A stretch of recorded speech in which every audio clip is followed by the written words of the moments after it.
itu kepada semua media saya ingatkan, janganlah membuat berita-berita yang provokatif, berita-berita yang ada aroma adu domba, berita-berita yang membuat gaduh. Pada malam ini saya umumkan untuk seluruh, yaitu anak bangsa, insya Allah besok hari Sabtu tanggal 12 Desember 2020 di pagi hari, saya bersama pengacara akan datang ke Polda Metro Jaya, insya Allah.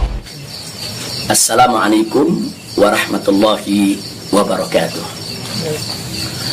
Kepada segenap rakyat dan bangsa Indonesia yang saya cintai, semoga kita tetap selalu menjaga protokol kesehatan, tetap selalu berupaya secara bersama-sama mengatasi pandemi yang sedang melanda kita punya negeri. Insya Allah, Allah angkat segera pandemi yang terjadi saat ini. Amin ya rabbal alamin.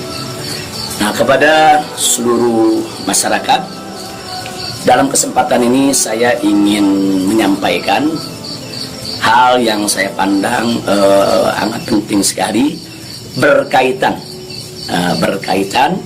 dengan status saya sebagai tersangka di Polda Metro Jaya. Nah, yang ingin saya sampaikan di sini adalah pertama, bahwa saya tidak pernah lari apalagi sembunyi. Sekali lagi saya ulangi, saya tidak pernah lari dan tidak pernah sembunyi. Karena selama ini pada proses pemulihan, saya lebih banyak duduk di Pondok Pesantren Alam Agrokultural Markas Syariat Megamendung. Karena di pesantren ini udaranya sangat asri, segar, jadi untuk pemulihan luar biasa bagusnya. Sekali-sekali saya turun ke Petamburan, saya turun ke Sentul untuk menengok anak dan cucu. Jadi bagian pertama yang ingin saya tekankan adalah saya tidak pernah lari apalagi sembunyi dari panggilan polisi. Yang kedua, saya juga tidak pernah mangkir dari panggilan Polda Metro Jaya. Nah, kenapa saya katakan saya tidak pernah mangkir? Pada panggilan yang pertama, yaitu hari Selasa tanggal 1 Desember 2020, ketika itu saya tidak bisa memenuhi panggilan, saya kirim pengacara. Pengacara datang ke sana, bertemu dengan penyidik, menyampaikan surat secara resmi, minta penundaan, dan alhamdulillah penyidik bisa memahami dan menerima. Akhirnya sepakat bahwa saya diundurkan untuk panggilan yang kedua. Nah, untuk itu saya apresiasi, saya hargai sikap penyidik yang sangat kooperatif, sangat baik. Terima kasih. Nah, kemudian pada panggilan yang kedua, yaitu pada hari Senin tanggal 7 Desember 2020. Nah, ketika itu saya melihat posisi pemulihan kita memang masih perlu penambahan sedikit waktu, dan lagi-lagi saya tidak mangkir, tapi saya kirim pengacara saya bertemu kembali dengan para penyidik. Kita sampaikan surat, kita sampaikan permohonan, dan alhamdulillah permohonan tersebut diterima secara baik oleh para penyidik. Lagi-lagi di sini saya ingin sampaikan apresiasi dan terima kasih kepada para penyidik di Polda Metro Jaya. Nah, pada hari itu juga, yaitu di pagi hari Senin tanggal 7 Desember, ada kesepakatan, yaitu antara para pengacara dengan para penyidik, juga dengan keridoan saya, di mana kita sepakat bahwa saya akan datang ke Polda Metro Jaya pada hari Senin tanggal 14 Desember 2020. Itu sudah merupakan satu komitmen. Nah, artinya komitmen kita akan datang, insya Allah sehat walafiat, tidak ada halangan lagi. Nah, ini yang perlu kita sampaikan, dan komitmen ini kita jaga betul. Karena saya akan selalu memegang komitmen dengan pihak manapun kalau kita sudah membuat satu kesepakatan, satu perjanjian. Nah, karena itu di sini yang perlu saya sampaikan juga pada hari yang sama, yaitu pada tanggal 7 di hari Senin tersebut, secara mengejutkan, sebagaimana kita tahu semua, di mana di siang hari Bapak Kapolda Metro Jaya mengumumkan tentang tragedi penembakan 6 Laskar FPI yang selama ini setia mengawal saya. Nah, tentu ini satu peristiwa sebetulnya tidak ada sangkut paut dengan soal panggilan saya. Maka itu pada pagi hari itu saya tetap kirim pengacara, saya tetap mengurus urusan panggilan, karena memang kita tidak pernah sangka kalau penembakan itu berkaitan dengan Polda Metro. Karena saat itu kami masih mengira kalau itu adalah orang tak dikenal. Nah, ala kulihal, setelah itu yang mengejutkan kami pada hari Kamisnya yaitu tanggal 10 Desember 2020, secara tiba-tiba Polda Metro Jaya mengumumkan saya sebagai tersangka. Ya, tentunya saya, para pengacara semua terkejut karena 2 panggilan sebelumnya itu saya masih berstatus sebagai saksi, dan itu pun belum sempat diperiksa.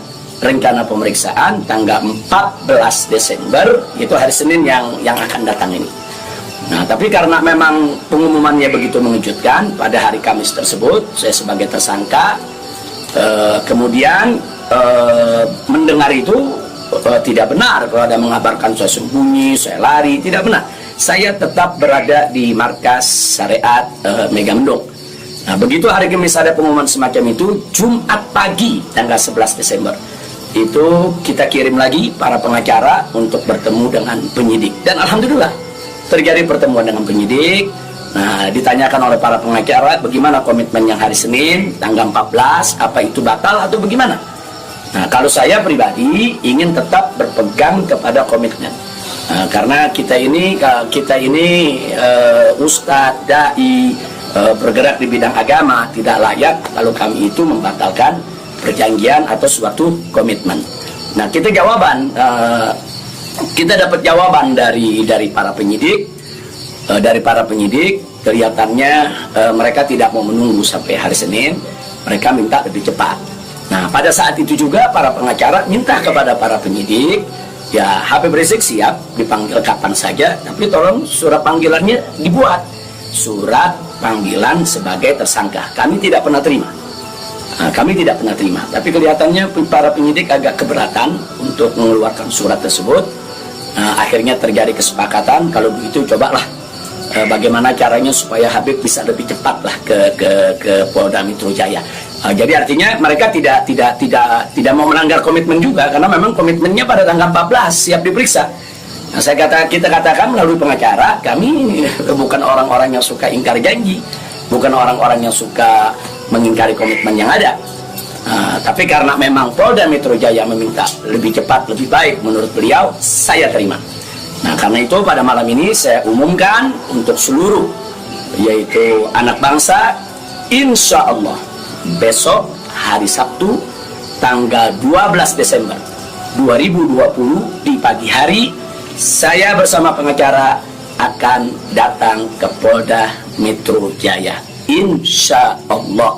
Nah, jadi saya mau menunjukkan bahwa kita tetap punya komitmen untuk menjadi warga negara yang baik, untuk patuh hukum, untuk ikut melaksanakan daripada prosedur hukum yang ada. Nah, karena itu kepada semua media saya ingatkan, janganlah membuat berita-berita yang provokatif, berita-berita yang ada aroma adu domba, berita-berita yang membuat gaduh. Jadi tidak benar kalau saya lari, saya sembunyi, atau saya mangkir. Nah, itu yang ingin saya sampaikan.